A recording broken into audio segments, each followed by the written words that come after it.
Guten Tag alle, Herr Wallace here. This is the latest video in a series of videos working with the German case system and attempting to explain to you how it works and how it is formed. So if you are having problems with determining the correct case in German, take a look at this video and others like it on our website at www.germanforspalding.org, and on the page under Herr Wallace's YouTube video archives you will find under the heading Cases, Different Cases, you will see many of our videos over this particular topic. Okay, first let's start and say that English and German both have cases. So it's not that unusual. It's yet another example really of how the two languages are similar to each other. The difference is that in America, at least, when we learn English, we don't always identify nouns as nominative, accusative, or dative, but rather we identify them as subject, direct object, indirect object. And I think this is one of the reasons why there's so much confusion for English speakers, at least, when learning German. So let's take a look at a typical English sentence. I can bring him the bottle. In this sentence, I have a subject. Think of that as the nominative. I have an indirect object. Think of that as the dative.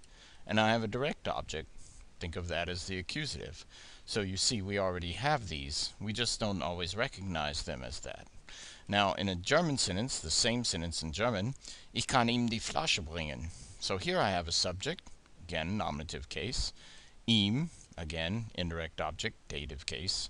And the bottle is the direct object. And you'll notice, just looking at this, that on the end of the German sentence we have a verb. This is different. In English, our verbs are together. I can bring. But in German, there's a class of verbs called modal verbs, and they push the other verb to the end, something that Mark Twain used to good effect when he basically talked about the German language and the need to wait to the end to be able to tell exactly what the sentence was trying to say. So this is our two examples, the same sentence in English and in German, but in both sentences we have examples of these three cases, the nominative, accusative, and dative. So today in this video I want to say at the outset that there are four cases in German: the nominative, the accusative, the dative, and the genitive. And we're going to look in this video at the nominative, the accusative, and the dative, and we're going to save the genitive for another video. But the good news is we've already made several videos about the genitive, so you can go on our website and look at that. Okay, so let's start with the nominative case, or der Verfall. The nominative case in German and English is for the subject of a sentence. Now the subject is the thing that is doing the action in the sentence, the carrying out of the action. The term nominative is from Latin, of course, and it means to name. So think of nominate. Nouns are considered to be in the nominative case when they are the subject of a sentence. So first of all, don't get confused about the Latin terms nominative, accusative, and dative. Think of them also as subject, direct object, indirect object. But as we will see, they're more than that, and we're going to get to that. Okay, so let's just take a look at some examples. Der Hund hat mich gebissen. The dog is the subject of this sentence, and I've outlined it in red. It is therefore nominative. Das Auto ist ganz schnell. The car is the subject of the sentence. Das Klassenzimmer ist sehr groß. The classroom is the subject of the sentence. This is not very difficult, as we all learn how to identify the subject of the sentence in the beginning. Now in German, unlike, well, you also have this in English, but again, the differences you will see will be more extreme in German. We have nominative case pronouns. So we have ich for I, du for the informal you, which is also different from English because in English we only have one you, but in German they have a formal and an informal, just as they do in Spanish. Er, sie, and then for that third person singular, there's a little trick you need to know about, and that is German nouns come in three genders: masculine, der words, I call them, feminine, die words, and neuter, or das words. And when you are referring back to a noun, for example, that's a masculine noun, you can refer back to it with er as a subject or nominative pronoun, or sie if it was a die word, or s if it was a das word. And we'll get into that a little bit more. Nominative case has changes, okay, to the adjective endings. And this is really, if you are just beginning, then don't let this throw you. Adjective endings are very tough, I think, for learners in German when people are learning it for the first time. But the biggest thing is to be able to identify the case. And once you've identified the case, I always tell people there's a 3-step process for getting to the right adjective ending. 1, determine the case of the noun in the sentence. 2, determine whether you're saying the, which is a definite article, or a, an indefinite article. And then thirdly is to figure out what the noun was originally, masculine, der, die, or das. So here I have der Hund, which stays der. So the good news is in the nominative with the definite articles, der is der, die is die, das is das, die is die, nothing changes. And the endings for the singular are always e on the adjective, except for the plural, which is en. Now, if you're using an indefinite article, or a, der words will be ein, die words will be eine, das words will be ein. And look at the more extreme changes to the adjectives. Think of it this way. By looking at ein, you cannot tell the gender of the German noun Hund. So the system in German allows for this by putting this er ending on the adjective to tell you clearly that this is a masculine noun. Die has the e ending and es for das. Let's look at some examples. Ich bin ein netter Mann. Ich is the subject pronoun, nominative case. And ein netter Mann is also nominative. We're going to talk about this next. But look at how Mann is a der word. So we have ein, and I have an er onto net, netter Mann, ein netter Mann. Du bist mein bester Freund. And here's an interesting thing. All the possessive pronouns, mein, dein, sein, ihr, unser, all of these take the same endings as these right here in the nominative case. So, du bist mein bester Freund. And then, ihr habt die Hausaufgabe nicht gemacht. Alright, the nominative case also occurs, okay, think of first of all that it is the subject of a sentence, but secondly, it can occur in the predicate of a sentence. How does this happen? In English, it's called the predicate nominative. In German, this occurs after certain verbs. And the most predominant verb this is going to occur after is a conjugation of the verb sein. Bin, bist, ist, sind, seid, any of those. But it may also occur after bleiben, heißen, werden, and scheinen in specific circumstances. Okay, so das ist der Mann. Here we have der Mann is nominative. And because it comes after a conjugation of the verb sein, in this case ist, which I've highlighted in green. The man is the predicate nominative, basically. Another sentence, der Mann wird Lehrer. So the man is the subject, and we're coming after a form of the verb werden here, wird, but another way to distinguish the predicate nominative for the verbs, and when it occurs after bleiben, heißen, werden, and scheinen, is to think, is the subject of the sentence and the object of the sentence the same? So in this case it is, and when that's the case, it's a predicate nominative. Alright, the last example, bleibt ein guter Freund.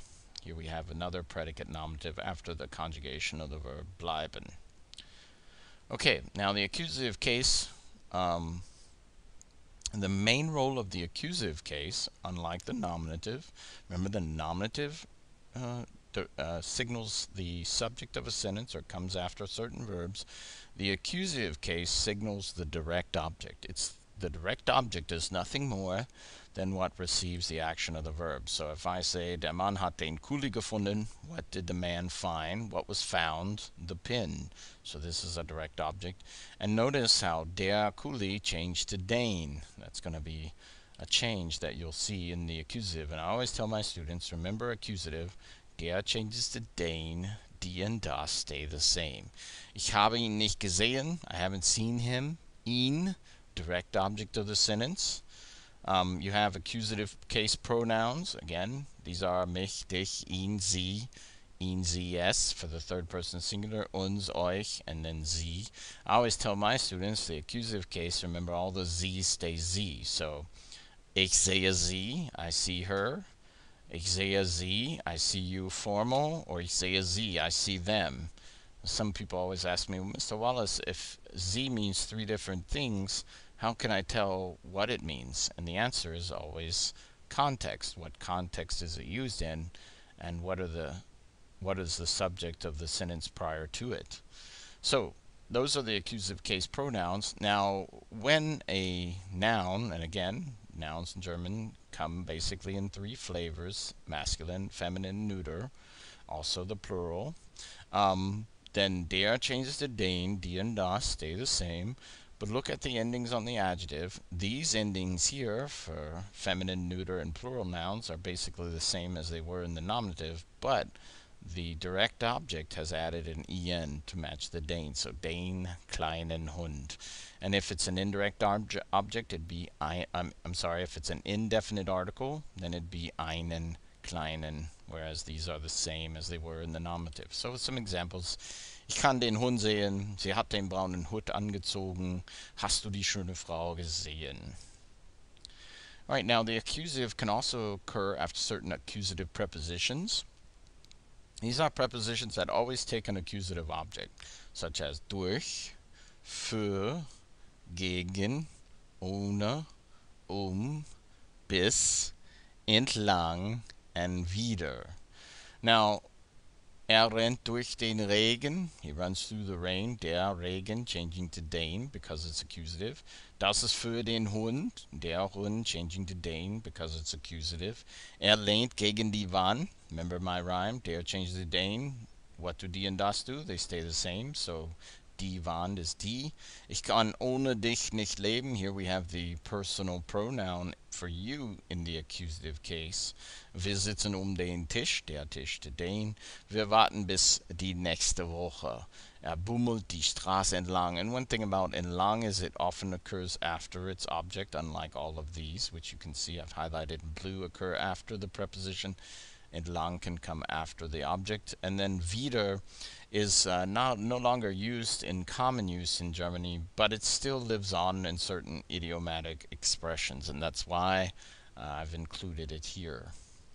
Now, most greetings and wishes are also in the accusative case. For example, Guten Morgen, angenehme Reise, gute Besserung, besten Dank, schönen Tag, schönes Wochenende, viel Vergnügen, oder at New Year's, Guten Rutsch.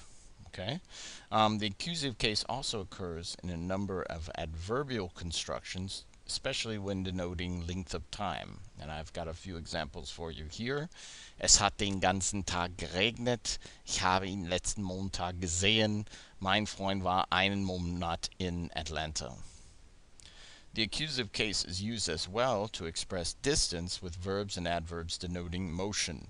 Hin and her are some examples of adverbs. So, for example, ist den ganzen Weg zu Fuß gegangen. Ich bin die Straße heruntergekommen. Sie kam den Berg herauf. So these are examples. Alright, now the dative case, the last case we're going to talk about in this video. And again, if you need clarification with each case individually, go check out our videos that are already on our YouTube channel that are categorized on our website, www.germanforspalding.org, under Herr Wallace's YouTube video archive. So, what is the dative? Remember, let's recap. The subject is a subject, comes after certain verbs. The accusative is the direct object, comes after certain prepositions, and also occurs in specific phrases and constructions. And then you have the dative. Now the dative is to mark the indirect object. And remember, the indirect object is what receives the action of the verb indirectly. So it's to whom or for whom something's given, done, bought, etc. The dative case also can occur after certain dative prepositions. So we're going to look at those in a minute. Here's an example. Der Student hat dem Lehrer seine Arbeit gegeben. The Lehrer here is the indirect object, so der changes to dem. Now we take a look at our dative case pronouns. Again, our third person singular pronouns can use to be referred to objects, not only people. Mir, dir, ihm, ihr. And then for objects it could be ihm, ihr, ihm. Uns, euch, ihnen, und ihnen. Okay. Dative case changes to the definite article. Der is dem, die is der, das is dem, and the plural becomes den. And then the adjective endings, though, are easy to memorize because it's just en. And one thing I want to point out here is that when you have the dative plural, you have den, plus you're adding an n or en onto the noun. In this case, the plural is Freunde, so we just add an n, so make it Freunden. If we are talking about indefinite articles, or a in English, it'd be der ist einem, die ist einer, das ist einem. And again, all the adjectives are ending in en. So, what are some examples? Ich habe ihm die Kamera gegeben. I have given him the camera. What did I give the camera? To whom? Him. Hast du der Frau die Blumen gebracht? Have you brought the lady the flowers? What did you brought? What have you brought the flowers for who? The lady. Okay, the dative case can also occur after dative prepositions. So these are prepositions that always take in a dative object. So here's some examples. Aus, rennt aus dem Haus. Außer, sie waren alle da, außer mir. Bei, ist momentan bei der Arbeit. Mit, tanzt mit der Frau. Nach dem Essen spaziere ich. Seit diesem Tag vertraut ihr mir nicht. Von, das ist von meinem Vater oder von meiner Mutter. Ich gehe zu der oder zur Schule. Gegenüber, die Schule ist gegenüber dem Rathaus. Entgegen, wir laufen dem Tod entgegen. So these are just examples of prepositional phrases using dative prepositions. Okay, remember this is just an overview. One other thing to point out about the dative is that dative can also occur after dative verbs. So these verbs always take a dative object, and I'm just going to give you some of the more common verbs here for a more complete listing. See our video over them, or simply Google dative verbs in German, and I'm sure you'll be able to get a more comprehensive list. Kannst du mir helfen? Antworte mir. Ich danke dir. Ich rate dir. Folgen. Folgen Sie mir bitte. Du fehlst mir. Ich glaube dir nicht. Ich gratuliere dir. Kann ich dir vertrauen?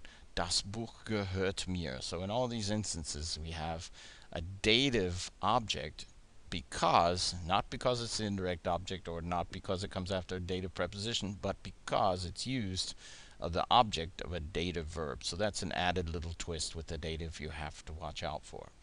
Okay, well, this video is probably long enough. Ich hoffe, dass es ein bisschen geholfen hat. I hope it helped a little in trying to understand these cases. Again, I encourage you to check out all our videos that we've made over this particular topic in the past by checking out our website, or join us online on Facebook at German Language Learners. Okay, auf Wiedersehen und tschüss.